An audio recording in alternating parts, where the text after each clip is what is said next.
जनगणना के आंकड़े हम पढ़ रहे हैं विभिन्न वीडियोस के माध्यम से। उनमें आज का जो टॉपिक है, शिक्षण बिंदु है, वो है लिंगानुपात, जिसको अंग्रेजी में हम बोलते हैं सेक्स रेशो।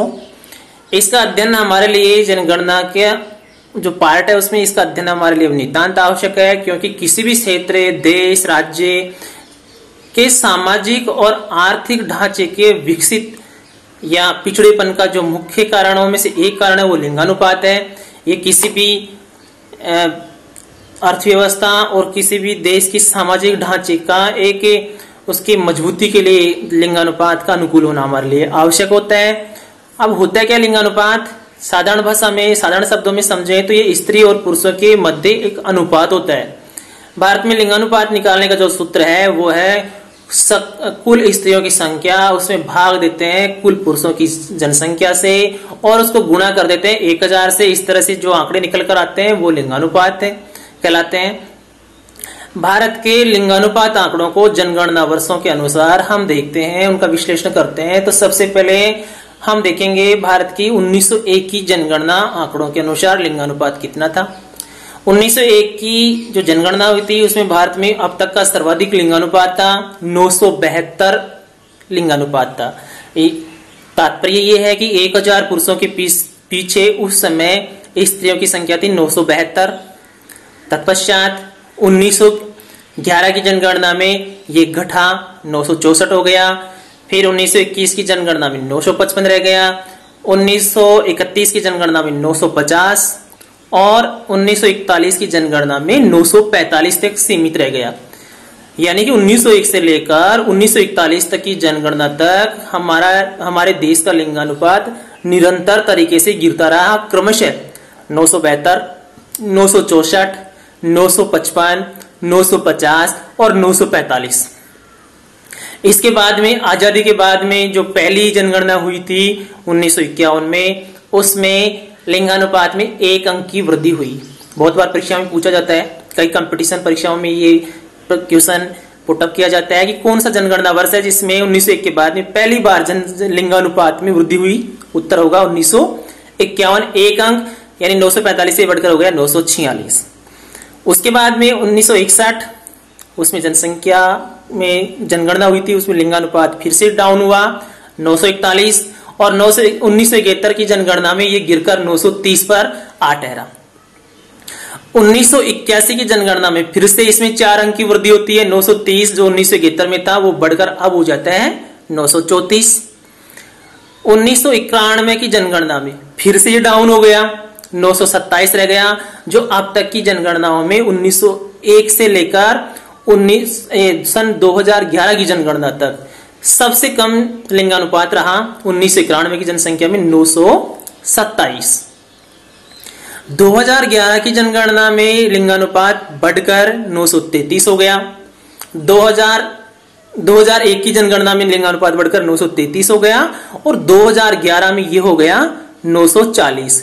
2001 की तुलना में 933 से 2011 में 940 हुआ है। उसका जो अंक डिफरेंस है, अंक का अंतर है, वो 7 अंक का होता है, 933 से बढ़कर 940। अब हम ध्यान दें कि ऐसे कौन कौन से वर्ष थे जिसमें जनसंख्या में लिंगानुपात बढ़ा था। तो जनगणना वर्ष 1951, 1981, 2001 और 2011, इनमें लिंगानुपात में वृद्धि देखने को मिलती है। जनगणना 2011 में भारत का लिंगानुपात 940 और सन 2015 की जो विश्व जनगणना के हमें आंकड़े उपलब्ध होते हैं उसके अनुसार 2015 में विश्व में लिंगानुपात था 984। तो उसकी तुलना में 984 की तुलना में 940 भारत का लिंगानुपात बहुत पीछे, और विश्व का शायद नहीं कंफर्म है कि जितने भी विकसित देश हैं उनका सबका लिंगानुपात भारत से अधिक है। अब हम जानेंगे हमारे राष्ट्रीय औसत 940 से अधिक लिंगानुपात वाले राज्य कौन कौन से।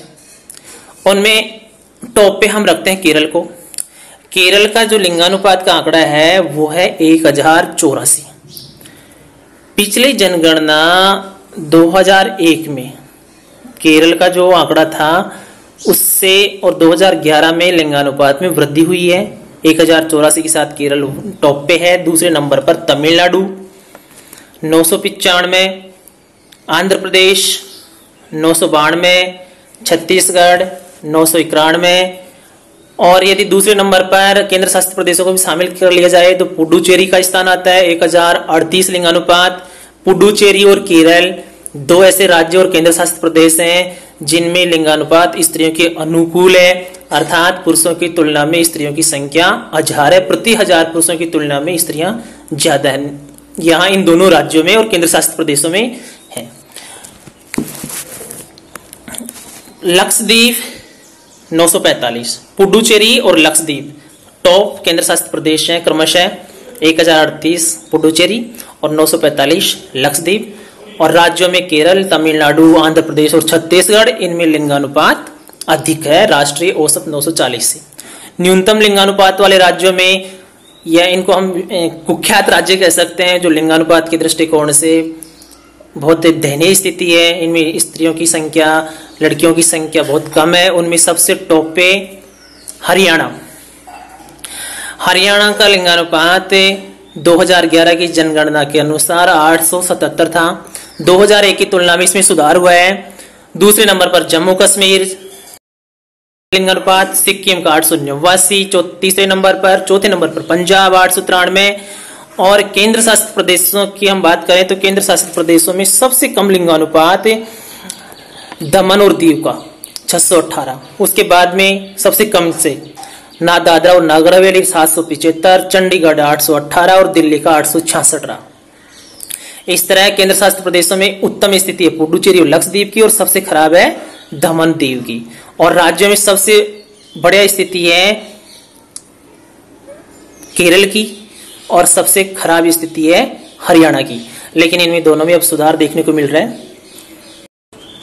2011 की जनगणना में 3 राज्य बिहार, जम्मू कश्मीर और गुजरात, इन 3 राज्यों को, जिनको हम अपवाद कह सकते हैं, इन 3 राज्यों में तो लिंगानुपात में गिरावट दर्ज की गई, बाकी सभी में कमोबेश लिंगानुपात में वृद्धि दर्ज की गई।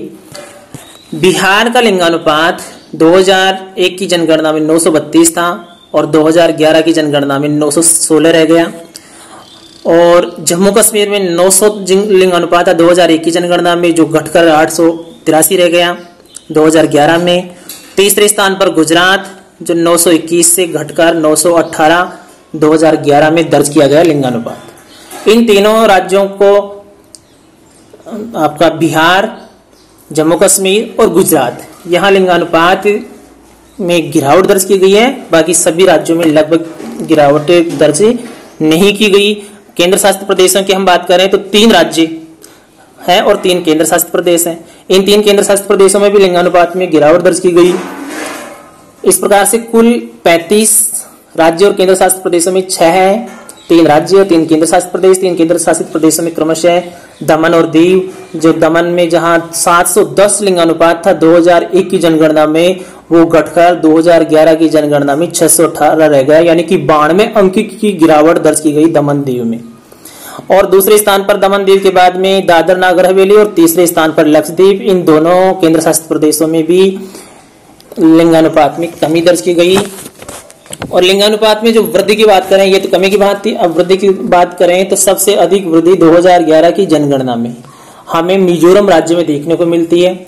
और सबसे कम वृद्धि, यानी वृद्धि हुई है लेकिन सभी राज्यों में जो वृद्धि, सभी राज्य और केंद्र शासित प्रदेशों में वृद्धि हुई है, उसमें सबसे कम वृद्धि लिंगानुपात में उत्तराखंड में देखने को मिलती है। कुछ तुलनात्मक अध्ययन हम कर लेते हैं कुछ राज्यों का, जो इंपोर्टेंट राज्य हैं जीके के दृष्टिकोण से और विभिन्न उत्तर परीक्षा में उत्तर लिखने के लिए। तो हरियाणा में जहां 2001 की जनगणना में 861 लिंगानुपात था, वो 2011 की जनगणना में वृद्धि करके 877 हो गया। लेकिन 2011 में और 2001 की जनगणना दोनों में ही अभी भी हरियाणा का स्थान सभी राज्यों में पीछे है। केंद्र शासित प्रदेशों में दमन दीव का स्थान इससे भी पीछे है। केरल अधिकतम 1058 2001 की जनगणना में था लिंगानुपात, जो बढ़कर हो गया 1084 2011 की जनगणना में। दमन दीव की बात कर लेते हैं। दमन दीव जो 710 लिंगानुपात था 2001 की जनगणना में, उसका घटकर 618 हो गया। यानी 92 का डिफरेंस हो गया। ये पहले भी 2011 में भी सबसे पीछे था केंद्र शासित प्रदेशों में, और सकल दृष्टिकोण से भी राज्य और केंद्र शासित दोनों को मिलाकर दमन दीव का स्थान अंतिम रहता है 2011 में भी और 2001 में भी, क्रमशः 710 2001 में और 618 2011 में। पुडुचेरी केंद्र शासित प्रदेशों में सर्वाधिक लिंगानुपात रखने वाला केंद्र शासित प्रदेश है।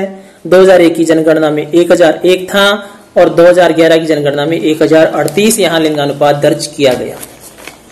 भारत में देखें तो 1961 के बाद सबसे अधिक लिंगानुपात 2011 की जनगणना में दर्ज किया गया 940, 1961 में 941 था। इसके बीच में लिंगानुपात में कमी दर्ज की गई थी। और ये जो लिंगानुपात है ये तो था सकल लिंगानुपात। यदि हम 0 से 6 आयु वर्ग के लिंगानुपात पे भी एक नजर डालें तो उसमें हालत चिंताजनक है। 927 लिंगानुपात था हमारा 2001 की जनगणना में 0 से 6 आयु वर्ग का, जो घटकर रह गया 914 2011 की जनगणना में। ये हमारे देश के लिए, हमारे जो सरकार है उसके लिए एक चिंताजनक बात है कि जो कम आयु वर्ग का लिंगानुपात निरंतर रूप से गिर रहा है। 914 बहुत कम है। राजस्थान को भी देख लेते हैं, एक नजर राजस्थान पर डाल लें। राजस्थान में 2001 में जो लिंगानुपात 922 था वो 2011 की जनगणना में 926 पर आ ठहरा। यानी राजस्थान में भी थोड़े 4 अंकों की वृद्धि हुई, लेकिन वृद्धि देखने को मिली। इस तरह से हमें लिंगानुपात के आंकड़े देखे, जनगणना के महत्वपूर्ण आंकड़े हैं, इनको भी हमें कंठस्थ कर लेना चाहिए, वस्तुनिष्ठ प्रश्नों के लिए भी और तुलनात्मक और विश्लेषणात्मक क्वेश्चनों के लिए भी, कक्षा 12 के लिए भी इम्पोर्टेंट है और अन्य विभिन्न प्रतियोगी परीक्षाओं के लिए भी बहुत इम्पोर्टेंट है। निबंधनात्मक क्वेश्चनों के आंसर देते समय कई बार पूछा जाता है कि क्या कारण है कि भारत में लिंगानुपात कम है। तो उसमें हम बिंदुवार देखें तो सबसे पहले जिस बिंदु को रखेंगे वो है कि भारत में बालिकाओं की अपेक्षा बालकों को ज्यादा तवज्जो दी जाती है, ज्यादा उनको प्राथमिकता दी जाती है। बालिकाओं को हेय दृष्टि से अधिकांश ग्रामीण इलाकों में या पिछड़े इलाकों में देखा जाता है, इसलिए बालिकाओं को जन्म से पहले ही उनको हेय दृष्टि से देखने के कारण लिंगानुपात में नकारात्मकता देखने को मिलती है। दूसरा मुख्य कारण है बाल विवाह। बाल विवाह के कारण कई बालिकाएं जो समय से पूर्व प्रसव के लिए वो तैयार नहीं हो पाती और प्रसव काल में उनकी डेथ हो जाती है। स्त्रियों की आर्थिक परतंत्रता भी इसमें एक कारण है। वो आर्थिक रूप से मजबूत नहीं होने के कारण है, उनके पास आर्थिक रूप से संपन्न नहीं होने के कारण उनका स्वास्थ्य कमजोर रहता है और उनकी मानसिक दशा कमजोर रहती है और बहुत जल्द ही उनका जीवन काल समाप्त हो जाता है। चौथा बिंदु हम देखते हैं बालिका शिक्षा का अभाव। बालिका शिक्षा के अभाव में बालिकाओं का स्वास्थ्य, बालिकाओं की सामाजिक स्थिति में गिरावट दर्ज की जाती है और इस कारण भी लिंगानुपात कम रहता है। बढ़ता नगरीकरण और दहेज प्रथा और दहेज हत्याएं, ये सब मुख्य कारण है जिनकी वजह से भारत में लिंगानुपात कम है।